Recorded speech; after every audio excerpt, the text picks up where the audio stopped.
Hello, mindful friends. Today we're going to be talking about how we can mindfully navigate periods of change and transition. And this feels really appropriate right now as we move into spring, and all of us are in a stage of transition with the weather and what's happening in our environment, and the plants are starting to bloom, and we're experiencing kind of new rhythms in our day and new daylight hours. So we all have this transition coming in our lives. Many of us have the changes that happen with new leadership, changes that happen in our society, our community, our country, our world. It's been feeling like we have a lot of those kind of being piled on us lately, lots of change there. And it's a special time for us in my little family because we are expecting a big life change at the beginning of July. We are going to have our first baby boy. So it seemed very appropriate right now to help us in these stages of change and transition, and to learn how we can use them for positive growth, for bringing up new possibilities and hope, and for kind of redirecting our attention and our energy towards things that feel like they serve us really well. And in, where there's lots of different kind of ways to approach this, techniques that work, mindsets that serve us well, and there's a lot of obstacles that can kind of get in the way and make these times scarier, more complicated, feel burdensome. Sometimes there's some grief involved in loss of how things were, how we wanted them to be, an image of life that maybe we had for ourselves, that this change feels like it's moving us away from. So we're going to kind of address some of those topics in these next few talks. And if you want to dive in more and explore deeper into these, I highly encourage you to register for this class starting in May, which you'll be able to find on the website and links in my emails. So the start of this is to just kind of recognize how we relate to change when it's coming. Maybe some of us automatically love change. We're the type of people who thrive in things beginning anew, in that feeling of new opportunity and new growth. And so maybe we approach change with excitement and happiness and looking forward. And maybe some of us, even if we are excited, sometimes maybe we approach change with a little resistance, kind of holding on to what was, wanting to go back to how things were. Maybe we approach it with a little bit of fear. A lot of our kind of culture is that we like to know. We like to be certain about things. We like to be able to predict what's coming, plan for it, get our ducks in a row so that we're ready. And so maybe with change, that it brings a lot of uncertainty, a lot of unknowns, can give us a little bit of fear in that.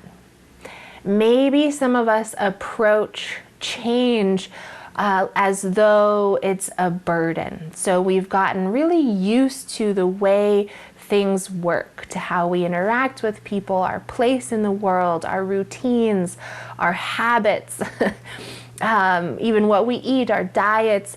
And when a big change or a big transition is coming, it feels like it puts a wrench in those patterns, in those habits for us. And this can feel burdensome for some of us. Like, well, now I have to start rethinking things. I have to reorganize. I have to change all of this. Maybe if these changes are happening in our health or our life stage, it means we have to change what we buy, what we consume.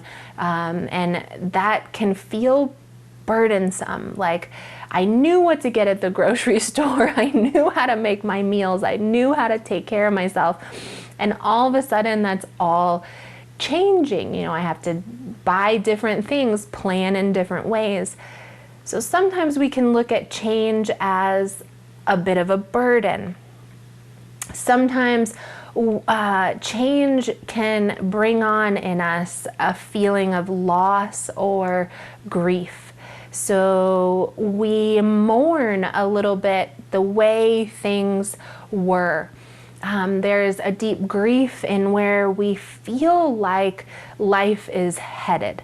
We're disappointed in how things are moving. I think many of us might feel that right now with the country, with our fears and our doubts, and there might be some really deep-rooted sadness and grief in that.